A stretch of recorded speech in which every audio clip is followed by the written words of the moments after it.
Hello there, and welcome. Well, I know you're thinking, where is she today? It was weird enough last week when she was busy filming from the noisiest kitchen in the history of kitchens. But today, I'm at Cielo Grande Park. Part of the reason why I wanted to film here this week has to do with the reason I'm doing the channel. This is one of the favorite places John used to like to come when he was visiting at my house. He would come out here and walk every morning. There's a couple of really nice trails, and as you can see, it's a beautiful, beautiful park. I have no idea what the sound is going to be like. I hope it works. And so let's go ahead and get started talking about discussion.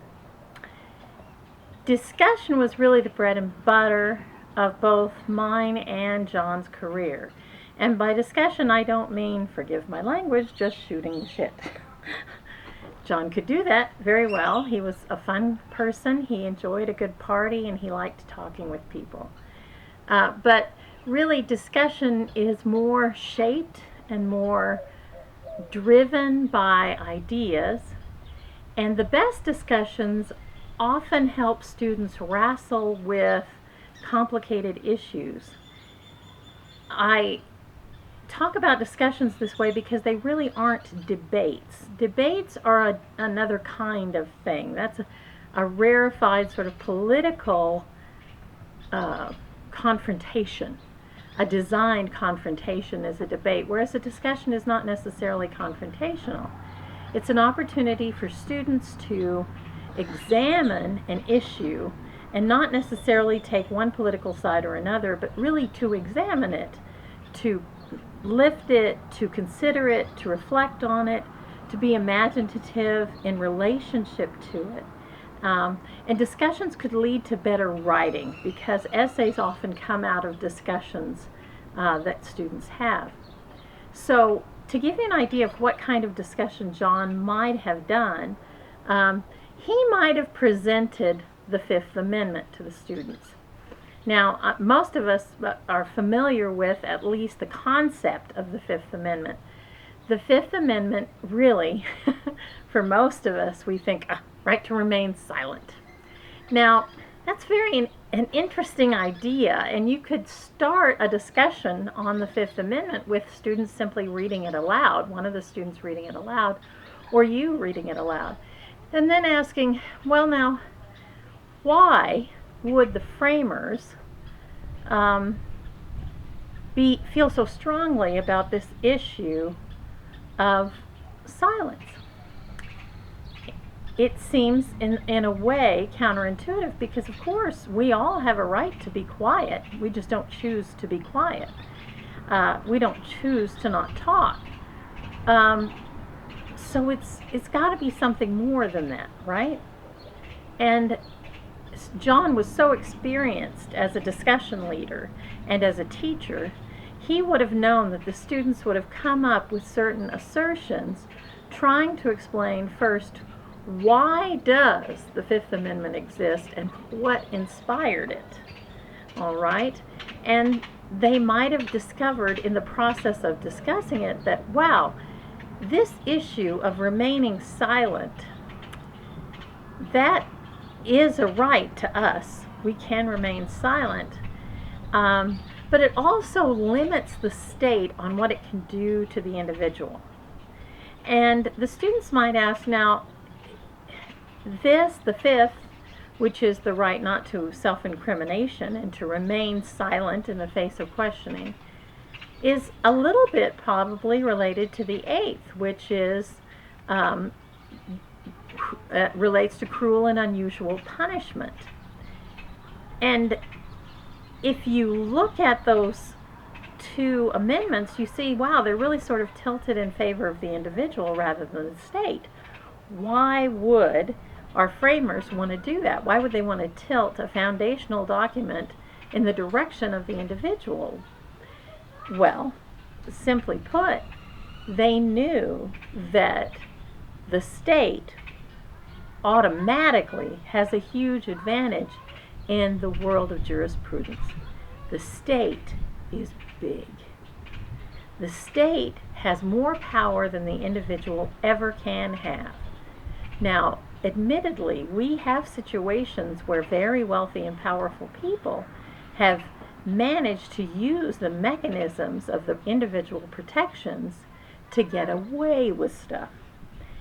Did the framers know that there would be situations where an individual would get out of trouble by cynically employing these levers of individual freedom?